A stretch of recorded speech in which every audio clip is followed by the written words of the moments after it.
가장 뜨거운 이슈. 오늘의 헤드라인. 출발 새아침 헤드라인 인터뷰.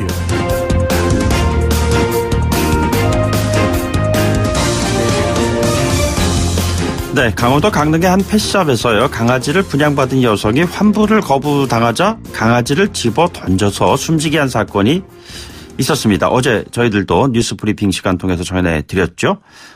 해당 여성에 대한 엄벌을 요구하는 청와대 국민청원까지 지금 나타나고 있는 상황입니다. 어제는 그 충남 천안의 한 원룸에서 방치됐던 반려견 11마리의 사체가 발견돼서요, 정말 깜짝 놀라는 그런 분들도 있으셨으리라고 생각을 합니다. 누구나 동물을 쉽게 사고 또 팔 수 있는 그런 환경이 근본적인 문제다라는 그런 지적도 있습니다. 동물권 행동 카라에 있는 전진경 상임이사를 연결해 보겠습니다. 이사님 안녕하십니까? 네, 안녕하세요. 전진경입니다. 네, 이번에 그 강릉에서 그 나타난 충격적인 사건 깜짝 놀라는 분들 많이 있으신데 어떤 사건이었는지 다시 한번 좀 설명을 좀 부탁드리겠습니다. 네네, 지난 9일이었는데요. 한 여성이 애견숍에서 50만 원에 분양받은 말티즈를 10분쯤 인성을 보인다면서 분양받은 지 불과 6시간 만에 환불을 요청을 했습니다. 네네. 주인이 이를 이제 거절을 하고 좀 지켜보자고 했다고 해요. 그러자 여성이 애견숍으로 찾아와서 이 어린 말티즈를 주인을 향해 던진 거죠. 예. 그래서 이 강아지가 주인의 가슴팍에 맞고 떨어졌다가 자정쯤에서 당일날 구토 증세를 보이다가 사망한 사건이고요. 일단 병원 진단으로는 충격으로 인한 뇌출혈로 결과가 나왔습니다. 네네. 그 강아지를 이렇게 던지는 본인은 건넸다고 하는 그 CCTV 영상을 이사님께서도 보셨는지요? 그거를 봤습니다. 그리고 네네. 많은 충격을 받았는데요. 사람들이 싸울 때 감정이 고조되면 옆에 있는 볼펜을 던지기도 하고 그러죠. 네네. 그런데 그게 설사 볼펜이나 종이 한 장이라고 하더라도 엄연히 그건 폭력성의 발현인데요. 예. 근데 이 여성분은 하물며 살아있는 동물, 그 동물을 완전히 화풀이용으로 던지고 있어요. 네네. 네, 정말 큰 충격이고 너무 슬펐습니다. 네네.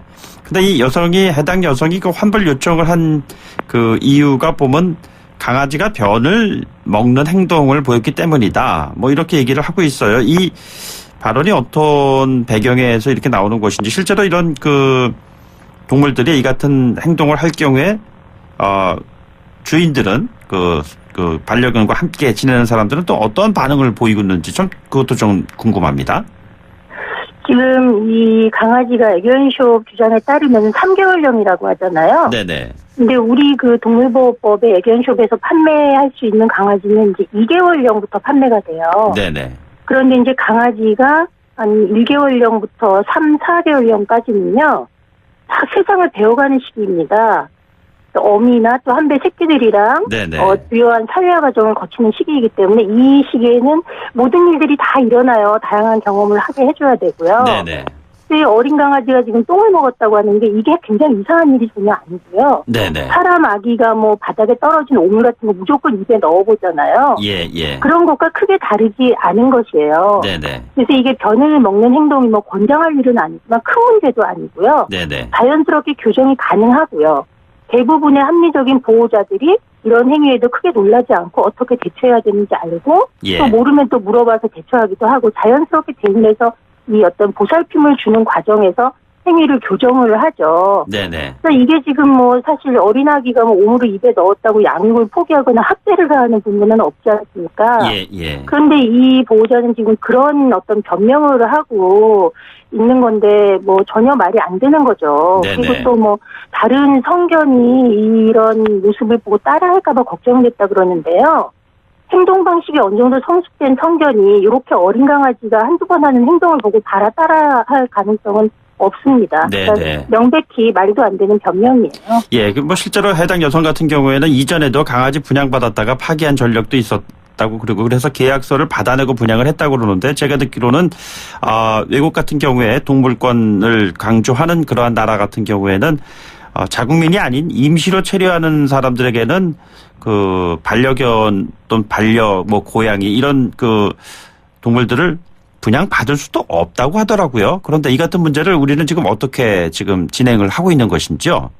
네, 우선 그 애견숍에서는 그 계약을 해서 계약서를 뭐 교부했다. 이런 얘기를 하고 있는데요. 네네. 그 부분은 당연한 법적 의무사항이에요. 아, 의무사항입니까? 예. 네, 법적 의무사항이고요. 계약서를 서로 주고받아야 된다는 거를 어떤 식으로든 공지해야 되는 것까지가 의무사항이에요. 네네. 근데 이제 지금 말씀하셨듯이 해외에서는 좀 신원이 불분명하거나 동물에 대한 돌봄을 완벽하게 할 수 있을 것 같지 않은 사람에 대해서는 동물을 못 키우게끔 그 제어하는 장치들이 있잖아요. 네네. 그런데 이번 경우도 지금 이 여성분이 이미 여러 마리의 그 품종 견들을 키우고 있다고 해요. 네네. 그리고 또 동물을 입양했다가 매매해서 입양했다가 파양한 사례까지 있다고 알고 있었잖아요. 예, 예. 그럼 원칙적으로는 이런 경우라면 아예 분양 자체가 되지 않았어야 정상입니다. 그러니까 과거에 그 같은 전력이 있는 것을 이유로 분양을 하지 않을 수가 있다는 말씀이신가요?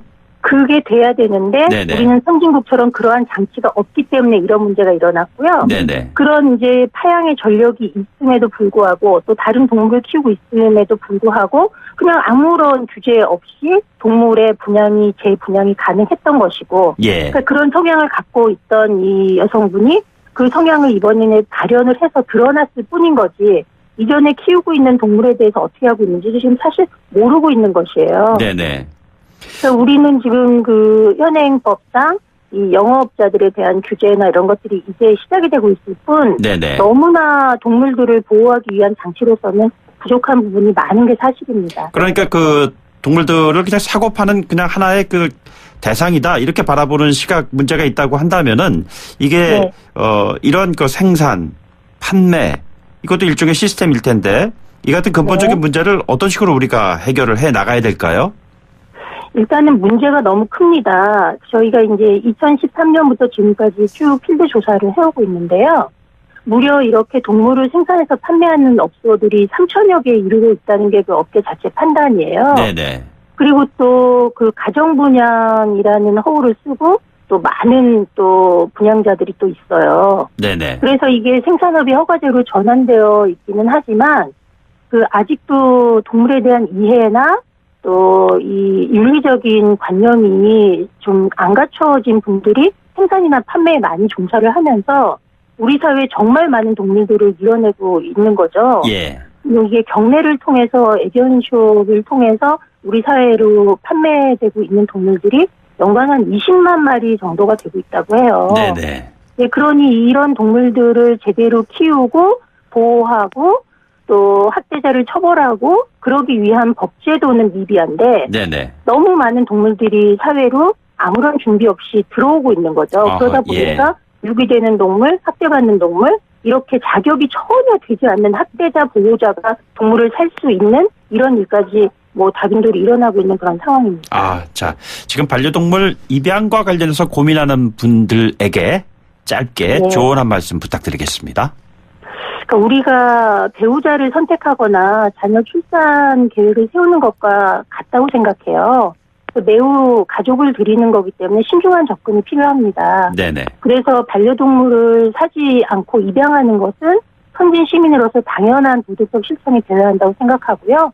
연간 10만 마리 정도의 동물들이 단지 품어줄 보호자가 없다는 이유만으로 그중에 4분의 1 정도가 개체수 조절이라는 목적으로 살처분이 되고 있어요.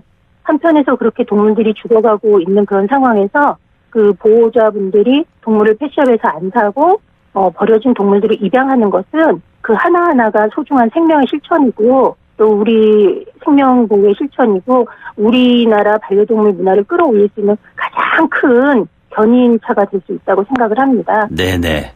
알겠습니다. 오늘 말씀 여기까지 듣죠. 고맙습니다. 네, 감사합니다. 네, 지금까지 동물권 행동 카라의 전진경 상임이사였습니다.